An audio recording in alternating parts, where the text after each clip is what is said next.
자, 카이스트 과학기술원 어느 정도 아이들이 지금 어떤 학교별 입학 비율이 어느 정도 되는지 저희가 2021과 2022 데이터를 한번 보여드리도록 할게요. 자, 일단은 카이스트는요, 솔직히 영재학교랑 과고 아이들이 엄청나게 많이 들어가는 학교가 맞습니다. 일반고 아이가 카이스트를 간다라는 게 생각보다 쉽지는 않다라고 보시면 되는데, 일단은 2022학년을 기준으로 봤을 때 영재학교 아이들이 623명이 지원했을 때 한 140명 정도가 붙고요. 여기가 별표겠죠. 네. 보시면 아시겠지만 역시 카이스트는 과고 아이들을 가장 많이 선호합니다. 작년에 1000명 넘게 지원을 했고요. 거기에서 37.4% 한 376명 정도가 일반 전형을 통해서 들어왔다라고 보시면 돼요. 자, 그러면 학생 추천, 학교장 추천 같은 경우는 일반 고등학교 아이들이 한 13.9%가 들어갔고요. 보시면은 특기자 같은 경우는 일반 고등학교 아이들이 들어가기가 생각보다 쉽지는 않은데 그거를 뒤집은 게 2022학년이었어요. 그래서 요 데이터를 저희가 지금 분석을 하고 있거든요. 요거는 나중에 분석한 다음에 다시 한번 알려드리도록 할 건데요. 원래 보시면 일반 전형 같은 경우는 일반고 아이들이 한 9.8% 정도가 들어가요. 그러니까 보시면은 영재나 과고에 비해서 일반 고등학교 아이들이 카이스트를 일반 전형으로 뚫고 들어간다는 건 생각보다 쉬운 일이 아니라는 거죠. 그래서 일반 고등학교 아이들 같은 경우는 일반 전형보다는 학교장 추천으로 가는 게 훨씬 유리하다라고 보시면 되는데, 원래는 특기자 전형 같은 경우 일반 고등학교 아이들이 2021년에는 5.8%밖에 못 들어갔어요. 이게 특기자가 뭐 올림피아드나 뭐 이런 논문 만들어내고 이런 거거든요. 그러니까 국가가 딴지거는 하지 말라는 걸 해도 되는 전형이에요. 이게 외부 활동 같은 것도 완전히 진짜 특기자 보여주는 거거든요. 그러다 보니까 일반 고등학교 아이들이 특목고 이 과고나 영재고 아이들의 그 능력을 이겨내기가 생각보다 쉽지 않다라고 평가했던 게 2021학년인데, 솔직히 2022학년에 제가 이 데이터를 보고 특기자가 일반 고등학교가 15.3%, 일명 학추나 일반 전형보다 더 많이 들어갔다는 거잖아요, 이게.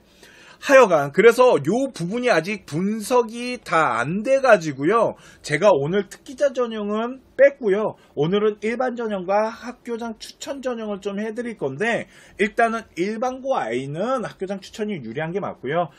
영재학교나 과고 아이들은 일반 전형이 더 유리한데, 결론을 내자라면 카이스트는 과학고등학교랑 일반 영재학교 아이들이 유리한 게 맞습니다. 그리고 과학기술원 중에 카이스트가 있고 디지스트가 있고 유니스트가 있고 지스트가 있고 이제 한국전력공과대학교, 한국에너지공과대학교가 있는데, 일단 에너지공과대학교는 아직 제가 미팅 전이기 때문에 뭐라고 말씀드리기는 어렵지만, 아이들 지금 선발되고 있는 학교 비율이나 아니면 등급대 같은 것들을 분석해 보면은 카이스트가 월등히 높다라고 보시면 될 것 같습니다. 네. 자, 그러면 지금부터 한번 카이스트 아이들을 어떻게 선발하고 있는지 한번 볼게요. 자, 학교장 추천 전형인데, 학교장 추천 전형 같은 경우는 아까 말씀드렸지만 일반 고등학교 아이들이 충분히 해볼 만한 라인이다. 그렇다고 영재 과고 애들 안 들어오는 건 아니에요. 그런데 일반 고등학교 아이들이 충분히 지원하기 유리하기 때문에 한번 보여드리도록 하겠습니다.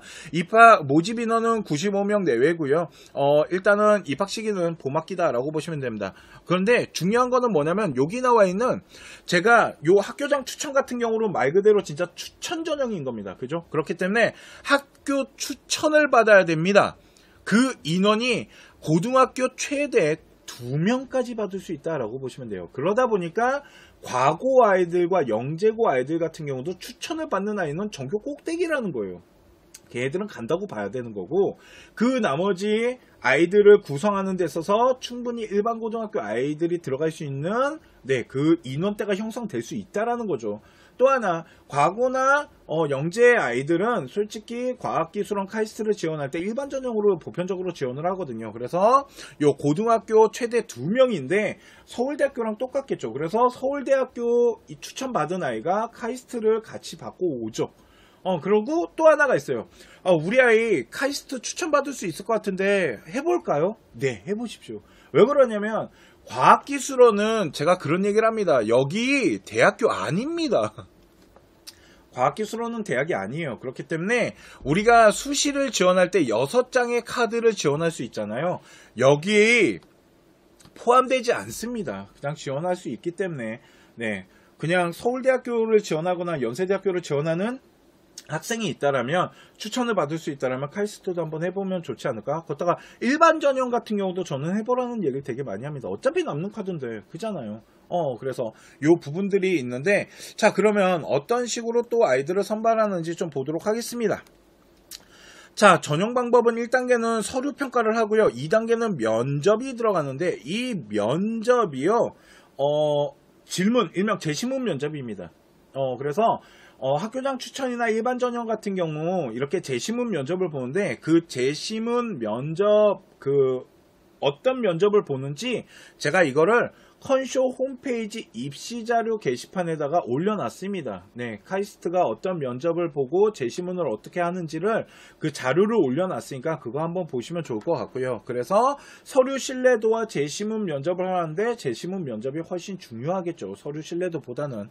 그러다 보니까 일단은 공통질문에 대해서 구술 면접에 대한 요 부분이 절대적으로 중요하고요.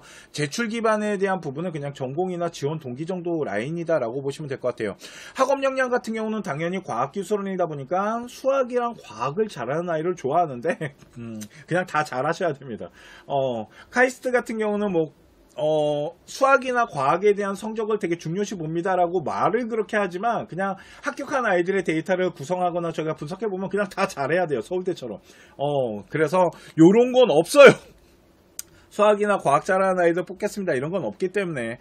그래서 수학과학에 대한 부분에 대해서 좀 높게 평가하는 부분들이 있겠지만 그런 거 없어요. 그냥 다 잘해야 된다라고 보면 되고요. 대신 과학기술원이다 보니까 수학이나 과학에 대한 지식에 대한 우리 아이들의 어떤 이해도나 이런 걸 좀 분석해야 되잖아요. 그래서 그 부분을 면접을 통해서 조금 분석을 하다 보니까 면접에 대한 비중은 생각보다 되게 높게 형성된다라고 보시면 될 것 같아요. 그래서 문제를 보면은 일반 전형은 영어를 보지만 나머지는 수학이랑 과학에 대한 면접을 보거든요. 그래서 수학 같은 경우는 문제랑 과학에 대한 거는 물화생지에 대한 그 문제들이 있습니다. 그거를 아까 말씀드렸지만 홈페이지 입시자료 게시판에다가 올려놓을 테니까 네, 관심 있는 분들은 들어가셔서 퍼다가 한번 보시면 될 것 같습니다. 자, 이게 학교장 추천 전형인데, 그러면 어느 정도 아이들이 합격선을 좀 형성할 수 있고 어느 정도 아이들이 도전권을 형성할 수 있는지를 저희가 일반 고등학교 아이들을 한번 기준으로 좀 보도록 할 거고요. 또 봐야 될 게 있습니다. 자, 카이스트 과학기술원에서 좀 중요한 게 뭐냐면 요겁니다. 학교장 추천. 공문이 일단 가야 돼요. 그죠? 그래서 이게 아까 말씀드렸지만 2명이에요. 그리고 또 중요한 게 있는데 바로 요 밑에 나와 있는 교사 추천서입니다. 그러니까 요즘 대학교가 교사 추천서를 받을 수가 없어요. 다 폐지를 했거든요. 그런데 과학기술원은 대학교가 아니라니까요. 그러다 보니까 저 교사 추천서를 받아요. 그러면 우리 아이가 만일 생기부에 부족한 점이 있다라면 이 부족한 점을 뭘 통해서, 교사 추천서를 통해서 어필하면 대학교가, 이 과학기술원이 그걸 되게 높게 평가를 한답니다. 그리고 또 갖다 낼 수 있는 게 자기소개서인데요. 아마 카이스트는 다음 년에 자소서 다 폐지되잖아요. 아마 폐지되지 않을 것 같아요. 네, 그대로 갈 것 같다라고 보시면 될 것 같고요. 또 중요한 게 하나 있습니다. 이게 뭐냐면 6월 모평 성적표 있죠. 6월 모평 성적표를 제출할 수 있습니다. 예를 들어서 이런 거예요. 우리 아이가 만약 내신이 부족해요. 우리 아이가 뭐 내신이 2.0이에요. 그런데 6월 모평 성적이요, 만점이에요. 이러면 우리 아이가 내신은 좀 약하지만 수능을 겁나 잘하는 거잖아요. 이러면 요 내신을 저 모의고사 성적표 갖고 좀 이렇게 커버를 칠 수가 있습니다. 그래서 우리 아이가 만일 모평을 잘 봤다라면 제출하세요.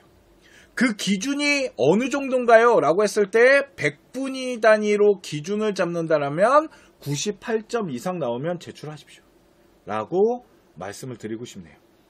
이게 이 서류를 보는 방법 중인데, 자 그러면 자기소개서와 교사 추천서와 모의고사 성적표, 이 세 가지가 우리 아이 생활기록부 부족함을, 그리고 성적의 부족함을 한 번 더 어필할 수 있는 도구가 될 수 있다. 이 부분에 대해서 설명을 해 드리는 거고요.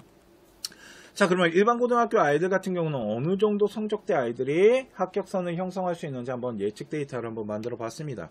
자, 일단은 일반 고등학교 아이들 안정권은 1.0에서 1.1 정도가 돼야 됩니다. 아, 높네요. 네, 카이스트입니다. 서울대학교 공대 라인과 카이스트는 솔직히 저는 카이스트가 일반 고등학교 아이들 같은 경우 학업 성적대가 조금 안정권은 더 높게 잡혀져 있다라고 보거든요. 그래서 한 1.0에서 1.1 정도 되고요. 적정선이 한 1.2에서 1.35, 1.4까지도 한번 적정선 안에 조금 들어갈 수는 있어 보여요. 그래서 1.2에서 한 1.35 정도라고 보고요. 도전권 같은 경우는 1.4에서 한 1.6 정도가 되는데, 우리 아이가 만일 내신 등급이 한 1.8에서 2.0 정도가 돼요. 그런데 카이스트 진짜 한번 도전해보고 싶어요. 어차피 남는 카드인데 뭐. 근데 그랬을 때는 아까 말씀드렸지만 우리 아이가 6월 모평 성적을 얼마나 받아오냐에 따라서 이야기가 달라질 수 있다라는 거죠.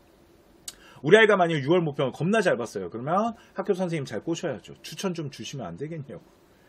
걷다가 카이스트 같은 경우는 서울대만큼 경쟁이 치열하진 않아요. 추천받는 게. 하여튼 이런 부분들이 있다 보니까 한번 잘 구성을 하셔갖고 준비를 하시면 되고요. 일반 고등학교에서 한 1.0에서 한 1.6까지 한번 해볼 만하다라고 보면 되는데, 1.0에서 1.1, 1.2까지는 충분히 점수가 밀리지는 않고요. 합격한 아이들의 데이터를 분석해보면, 그리고 1.35에서 1.6 아이들도 한번 해볼 만은 하다라고 보시면 될 것 같고요. 그리고 생활기록부의 부족함을 채우는 도구가 세 가지가 있는데, 자소서랑 학교 교사 추천서랑 그리고 모평 성적표다라고 보시면 될 것 같습니다. 이해가시죠? 여기까지가 카이스트 과학기술원 추천 전형이다, 학교장 추천 전형이다 라고 보시면 될 것 같고요. 자, 그러면